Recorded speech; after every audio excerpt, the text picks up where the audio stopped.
What's up, guys? Anita here, back again with another video. It's really good to be back. I hope all of you have been well. For those who've never been here before, welcome. For those who have been, get back, relax, take a pen, and let's talk. Today is just going to be talking about some of the challenges I've been having for the past few weeks. And today I want to talk about brokers and the reality of trading and knowing that sometimes all the skill in the world will not prepare you for this crazy world of trading, because once you choose a broker, now the real game starts. Okay, so let's talk about that. How many of you are currently trading? Hands up. I am currently trading two types of trading. I'm trading traditional Forex, which is the usual counting of pips and lot sizes, leveraging, and then getting my trades in the end. It might take an hour, it might take 4 hours, it might take a day. So that's one style of trading. Another style of trading is called high frequency Forex. For those of you who know, this is like Forex on steroids, where you get your money literally in minutes. You put in a trade, and in 3 minutes, 5 minutes, or 15 minutes, you could be at the end of that trade either having made money or having lost the amount of money you were willing to risk in the first place. So there's two types of trading. So my journey so far has been great. Early this year, I adopted the HFX style of trading, and I fell in love, and it's been great. Okay, it's been awesome. But I want to talk about the challenges that I've been having, or we've been having as a family, with certain brokers. And in the beginning, when you're starting off trading, people always tell you, when you're choosing a broker, like, first of all, it's not marriage, it's business. Okay, you do not have to stick to the same broker for the rest of your life. In fact, it's very wise for you to have multiple brokers, and I'll explain why. Some of the challenges we've been facing are things like being spiked out, your broker completely shutting down when you're trading. When they do these things, because brokers are literally the money makers. So not only is there like a trading world out there where the big banks and big government institutions and people are trading, big people with big money are trading, and us retailers are just in it for the ride when they're making their big moves. Yes, but we have to go through it with a broker, and the broker is usually the one who covers the risk for us. And as they do that, they also have ways and means to manipulate the market, and that is what a market maker does. So the broker is the market maker, and being a market maker, that means that there are several things that they will ensure that, to make sure that they are always at the end of the day winning all the time. So it's like a casino, the house always wins kind of mentality. So if you think about it like that, then not only are you going against big banks, but you're also trying to win against the broker. So in this video, I'm going to tell you a few ways where the market makers or the brokers can trip you up, and just give you maybe a little bit of advice from my experience, or rather our experience of what we've been doing to try and mitigate some of these problems that we've been facing. So the first thing that you will need to know when you enter a trade is that, first of all, the broker is God, in quotes. Okay, broker is God in particular trades. For example, they can see everyone's trades at the same time, and if they realize that most of you are trading together, for example, I'm in a school and you're trading together and you put in the same exact numbers, they're able to see that a lot of the people are in that pool, and they start to manipulate the market immediately. Either one thing, they'll either shut down that broker for the day or for the hour that you're trading, or they'll start doing some weird reloading. Like, it's weird. Like, they'll just start to trip you up on purpose so that you don't win. And if you're winning, you don't all win at the same time. So some ways that we've been finding around this is, for example, if you're trading in class and everybody is entering at a certain point, you kind of like find a mental place to put your stop loss at. Like, you don't just put your stop loss where everyone is putting their stop loss. And that kind of helps you get out of the group that will be stopped by the market makers. So it kind of like puts you out of the group selection that everyone is being tripped up by the broker. It kind of puts you out. By the way, if you are a good trader, or rather if your success rate has become better and better with time, for example, for me, I have started getting more results than more more losses, which is the game, right? But I've heard rumors that when you start doing that, they kind of put you in a category of constant winning, and they kind of notice when you're trading, like you're flagged, like you're in a list, and they're like, this person is probably going to excel in this session, so we'll find ways to trip her up. So it's kind of like me against the broker at this point. So I have to find ways and means to kind of like trade against them, because whatever trade I put in, they are going to put in the opposite trade to make sure that they win and I lose. So it's a war, it's a game, it's a mind game, it's a money game.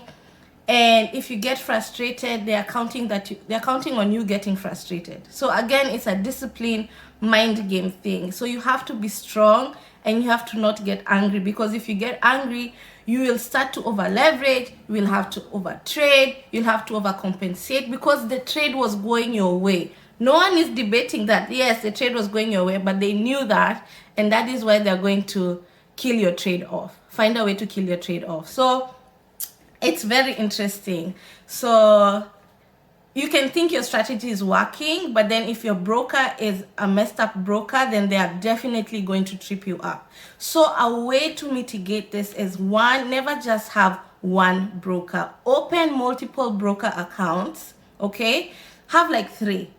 Enter trades at the exact same spot, the exact same time. Whoever trips up, one of those brokers probably will. Whoever trips up definitely is not the broker you want to be with, okay? So that's one of the ways you can just mitigate that whole loss thing. Just have multiple brokers. Like, it's dating, it's not marriage. You just date as many brokers as possible, and then you end up with the better 2. Don't even get one, just end up with the better 2. If this one is misbehaving today, then you're on the next one the other day, all right?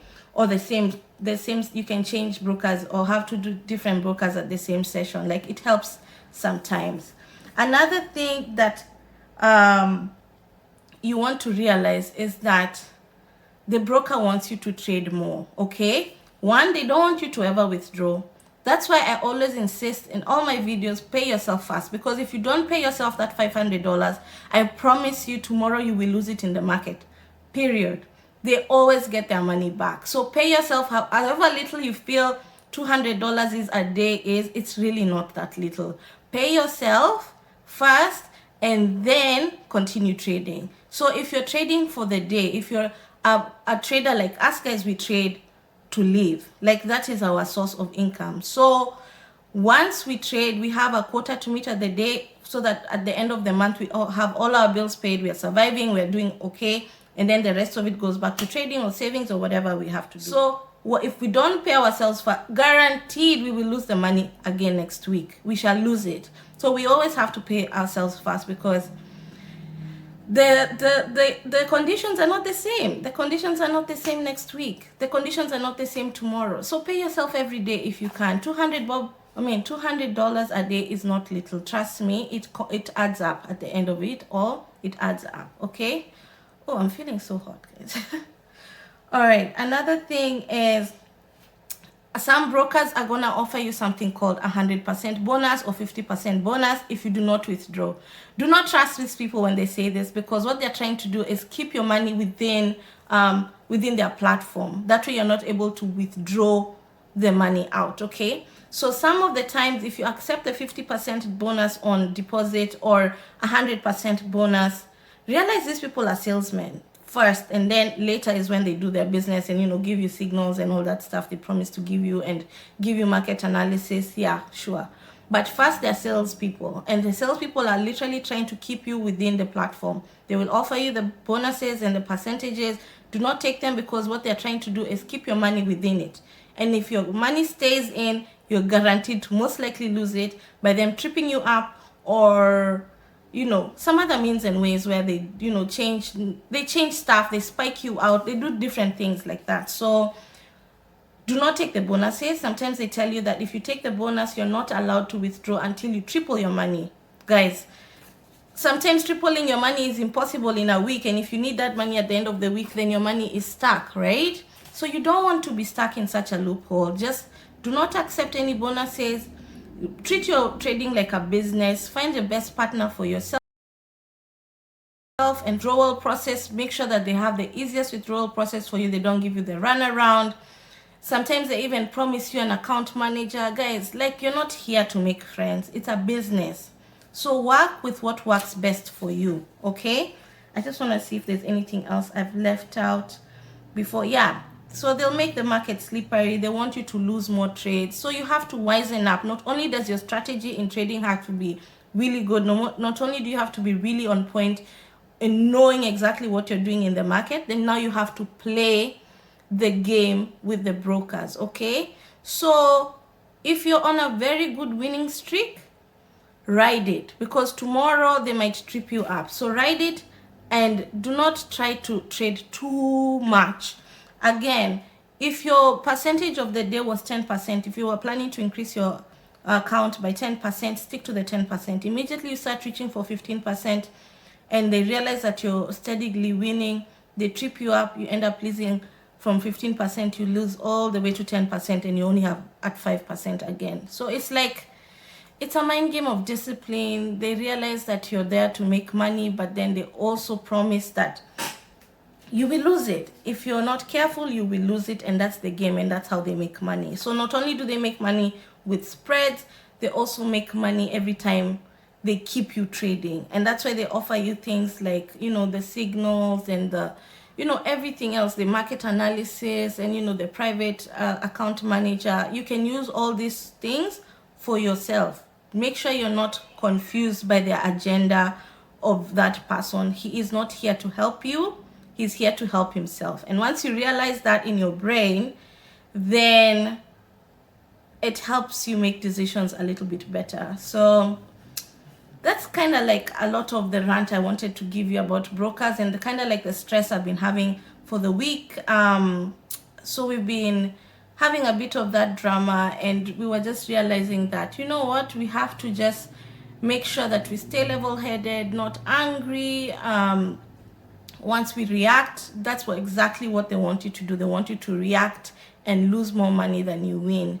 And if you stay steady, if you stay disciplined, if you stay not greedy, and you stay consistent to your compounding plan, I swear that is all you have to do. You will win.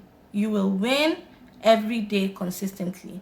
And then change it up. You know, today go with Sally, to go with Nancy next time. Like, just trade with different brokers during your sessions, and just see who the best one is, who's giving you the best rewards, who has the best withdrawal, fastest withdrawal times, who has the most stories when you're ready to withdraw. Because trust me, they send an army. Let's say you're about to withdraw $2,000. They're like, that $2,000 should stay there. Just do not withdraw. I will offer you 100% bonus if you stay, if you don't withdraw today. I will offer you a private, oh my gosh, they tell you everything, and all of it sounds really fancy. But do not forget why you're trading. Ask yourself why you trade every day. And if it's to make a living, then pay yourself fast, then reinvest what you can, okay?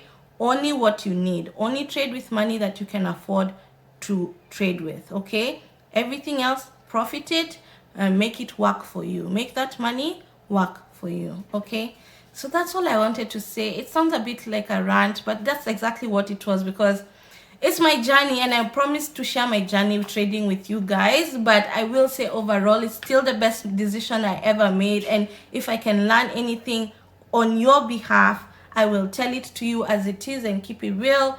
And the reality is, brokers are not your friend, okay? Brokers should be used as a stepping stone to the next level that you want to go to.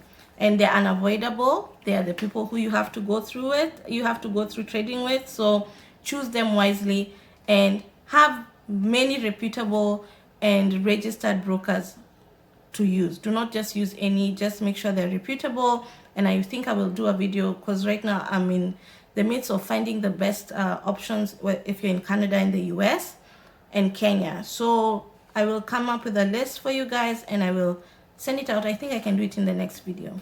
But until then, bye-bye.